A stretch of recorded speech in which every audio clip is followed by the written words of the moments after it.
Latar belakang krisis moneter gimana ya? Latar belakang krisis moneter adalah akumulasi utang luar negeri swasta yang besar, spekulasi mata uang, dan kerentanan sistem perbankan. Sementara itu, krisis kepercayaan terhadap Orde Baru disebabkan oleh kebijakan yang dianggap tidak demokratis, ketidakadilan hukum, praktik korupsi. Gelombang mahasiswa demonstrasi terhadap krisis modern di kota yaitu Jakarta, Medan, dan Bandung. Mundurnya Soeharto pada 21 Mei 1998, penyebabnya pengunduran diri ini terjadi di tengah krisis ekonomi yang memicu kerusuhan serta demonstrasi besar-besaran dari masyarakat dan mahasiswa yang menuntut reformasi dan pergantian kepemimpinan. Tragedi Trisakti adalah peristiwa penembakan 4 mahasiswa saat demonstrasi reformasi di Universitas Trisakti pada 12 Mei 1998. Sementara kerusuhan Mei 1998 adalah kerusuhan massa yang lebih luas yang terjadi setelahnya dan memuncak dengan pengunduran diri Presiden Soeharto. Pada awal era reformasi, pemerintah B.J. Habibie secara singkat menghasilkan reformasi besar dengan mencabut pembatas pers melalui UU No. 40 tahun 1999. Suasana awal era reformasi di masa pemerintah B.J. Habibie dipenuhi krisis ekonomi parah dan gejolak politik, namun juga disertai upaya besar-besaran untuk melakukan reformasi demokrasi. Kemajuan yang dicapai oleh B.J. Habibie di bidang politik dan demokrasi yaitu kebebasan pers, batas masa jabatan presiden, pemilu bebas. Bidang ekonominya yaitu penguatan rupiah, pemberantasan monopoli. Kenapa bisa sih Krismon memperparah kondisi ekonomi Indonesia? Krisis moneter tahun 1997 dan 1998 menyebabkan nilai rupiah anjlok drastis terhadap dolar USA. Harga barang-barang naik tajam, banyak perusahaan bangkrut, dan pengangguran meningkat. Akibatnya, rakyat kecil semakin menderita karena daya beli menurun dan kemiskinan meningkat. Mahasiswa melakukan demonstrasi untuk menuntut perubahan besar reformasi karena mereka menilai pemerintahan Orde Baru di bawah Soeharto penuh dengan kolusi dan nepotisme atau KKN. Mereka juga menuntut demokrasi, keadilan, kebebasan berpendapat, serta perbaikan ekonomi rakyat. Tragedi Trisakti terjadi pada 12 Mei 1998 di Universitas Trisakti, Jakarta. Saat itu, mahasiswa menggelar aksi damai menuntut reformasi.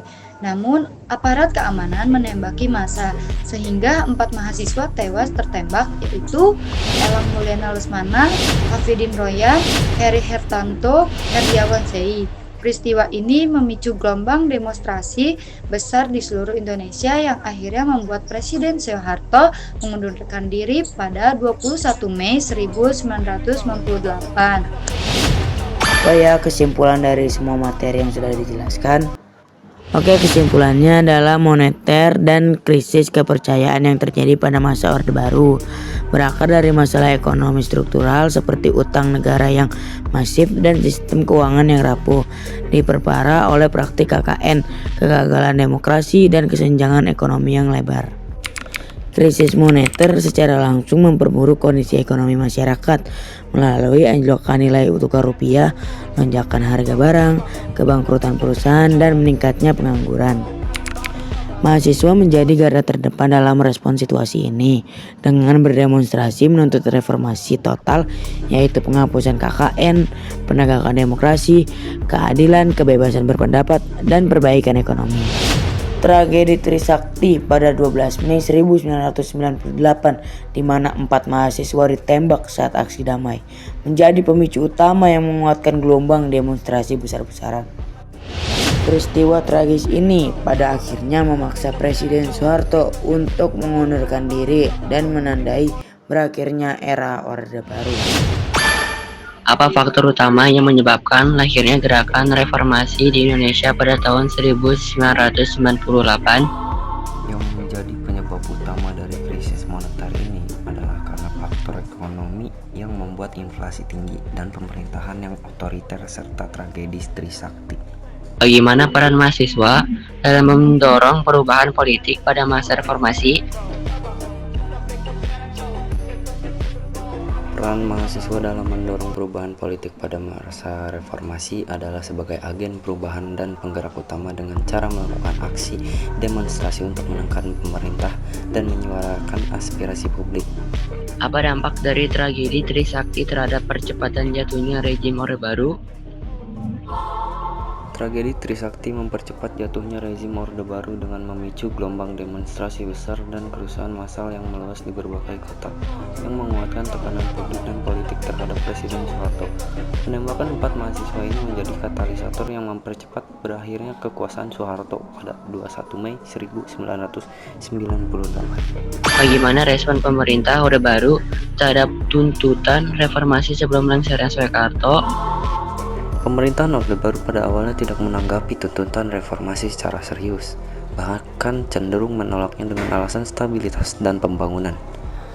Saat tekanan dari demonstrasi mahasiswa dan masyarakat semakin besar, pemerintahan semakin terdesak dan kehilangan legitimasi. Puncaknya adalah saat tuntutan untuk mundur dari Presiden Soeharto tidak dapat lagi diabaikan, yang akhirnya menyebabkan pengunduran dirinya pada 21 Mei 1998. Apa saja perubahan politik, sosial, dan hukum yang terjadi setelah dimulainya era reformasi? Setelah era reformasi, terjadi perubahan politik, sosial, dan hukum yang signifikan. Perubahan politik yaitu demokratisasi, diberlakukannya pemilu yang lebih bebas dan adil. Perubahan sosial yaitu terjadinya kebebasan berpendapat dan pers, kebebasan berpendapat dan ekspresi masyarakat yang meningkat serta media menjadi lebih bebas dan independen. Perubahan hukum yaitu penegakan HAM, penegakan hak asasi manusia, disebutnya Komnas HAM, dan upaya penuntutan kasus pelanggaran HAM masa lalu.